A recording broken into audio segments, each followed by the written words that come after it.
Okay, so the last video about masses on springs is about beats and resonance. And so this is dealing with undamped springs that have periodic forcing. So an undamped spring has no friction. So there's no friction term in here. And the equation for an undamped spring with periodic forcing is this, where eta is the forcing frequency. We require Q greater than 0. It has to be some positive number. That means here we can set Q equal to omega squared. And this is the letter omega. And so it'll simplify the notation as we go through so we don't have to have square roots. And so this is the equation that we're dealing with. Omega is called the natural frequency of the spring. It's the frequency at which the spring would vibrate without a forcing function, and eta is the forcing frequency. So we get two types of behavior depending on whether eta and omega are the same or not. So if we have omega not equal to eta, so that means the natural frequency of the spring is not equal to the frequency at which it's being forced. So here's an initial, then what does the solutions look like? So we want to solve this initial value problem, simplify its solution in sketch. So we find y sub h first.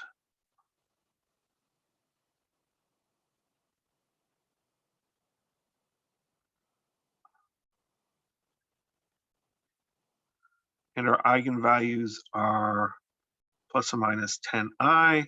This is why we call this omega squared, is because we have to take its square root. So yh is k1 cosine of 10t plus k2 sine of 10t. Particular solution,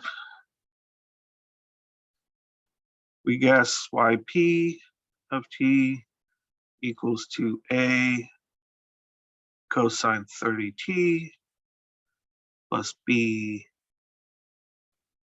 sine 30t. And if you grind through the usual calculations to find a and b, oh, I forgot, there should be an 800 on this. That should be 800 times cosine 30t. If you grind through that, you'll find that a equals -1 and b equals 0.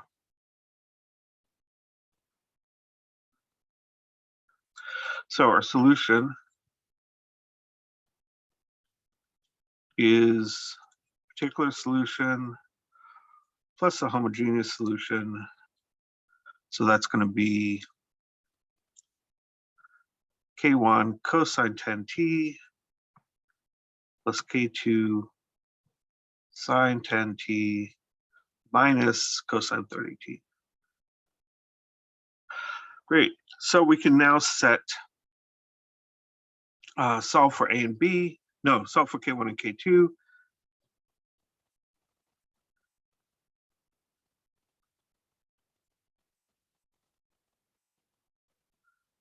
And you get k1 is equal to 1 and k2 is equal to 0.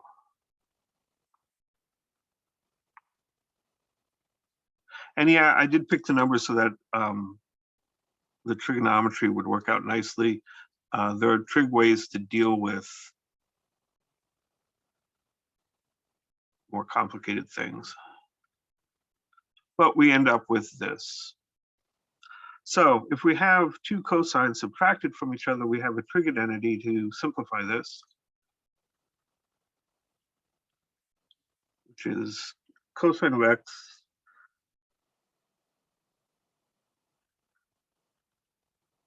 minus cosine of y equals -2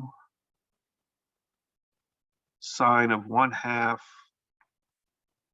x plus y times sine of 1/2 x minus y. And we use x equal to 10t, that's this, and y equal to 30t, that's that. So our solution can be rewritten as -2 sine of x plus y, so 10t plus 30t is 40t, and divided by 2, that gives you 20t. And then sine of x minus y, 10t minus 30t is minus 20t, and divide that by 2, minus 10t. Sine is an odd function, so the minus sign here can come out and combine with the other minus sign to give me 2 sine 10t sine 20t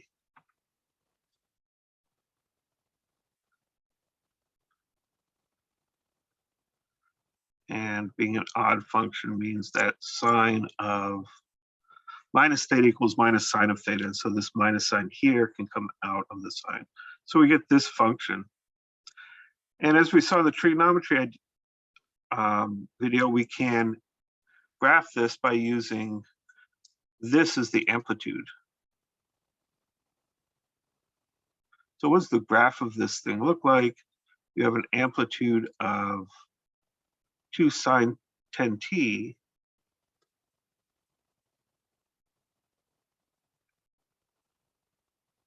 I'm not going to graph all of it in detail. And then we take the negative of that, which is the graph flipped over. Oops. So this is y equals minus 2 sine 10t. So that's my amplitude, and then we graph sine of 20t within that. And so that means I'm just going to get a bunch of things going up and down. And this is just a sketch. It should be nice and periodic, even though I'm not drawing it that way. And so our graph is this thing inside. The beat frequency is the low frequency, in this case, right? And that's the frequency of this amplitude.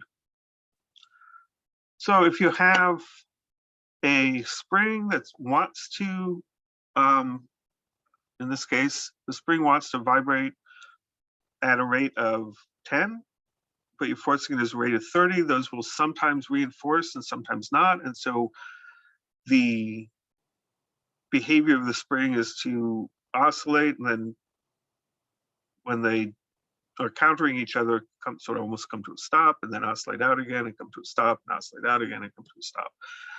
And the amplitude, the frequency of the coming to a stop is the beat frequency. So the other case is when your natural frequency omega equals your forcing frequency eta. So here's a initial value problem. What happens here is, this is where the multiplication by t becomes important. Your y sub h here, you get that by saying r squared plus 9 equals 0. So r squared equals minus 9. So r equals plus or minus 3i. So your homogeneous solution is k1 cosine 3t plus k2 sine 3t. Your particular solution, you would guess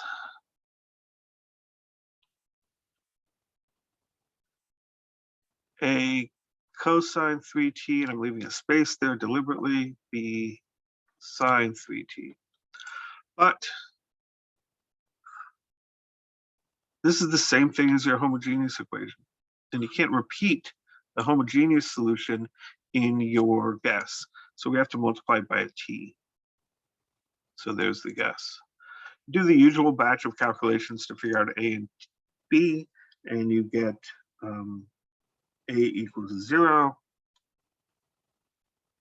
and b equal to 1. So yp of t equals t sine 3t. So solution, the general solution, y is k1 cosine 3t plus k2 sine 3t plus t sine 3t. Use the initial conditions, and you get that k1 equals 0 and k2 equals 0. So y equals t sine 3t. And what does the graph of that look like? Well, here our amplitude is this function, is t. So we graph y equals t. So we'll go down a little bit, and that's a y equals t. And we graph y equals minus t. And then we get a function that oscillates between that.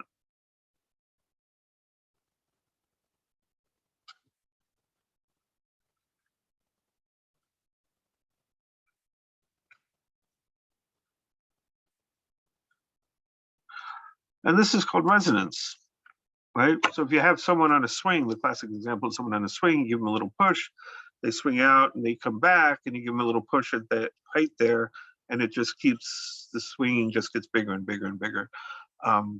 So here we have a spring that wants to vibrate at a rate of 3, because that's what, oh my gosh, that's weird.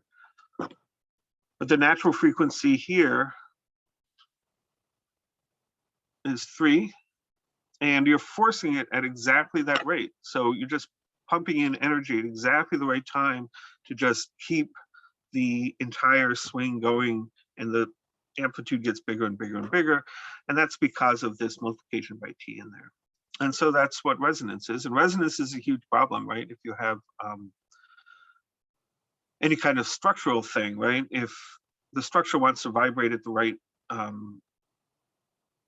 if the structure wants to vibrate at a particular frequency, and you hit it at, it gets hit at that frequency, then the amplitude of the oscillations just get bigger and bigger and bigger. It's an unstable situation, and things will fall apart. On the other hand, when we're looking at beats, right, you have this sort of maximum amplitude. So if we have a system that wants to vibrate at a frequency of 10,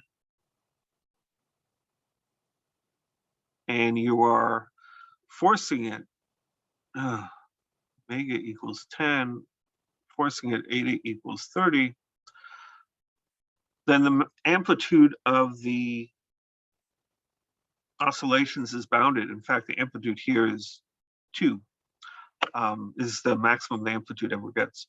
So when you're building a structure, if you know that it's never going to be forced at its resonance frequency, you just have to figure out what the amplitude of the beats are, and then that will tell you sort of how much stress the structure can take.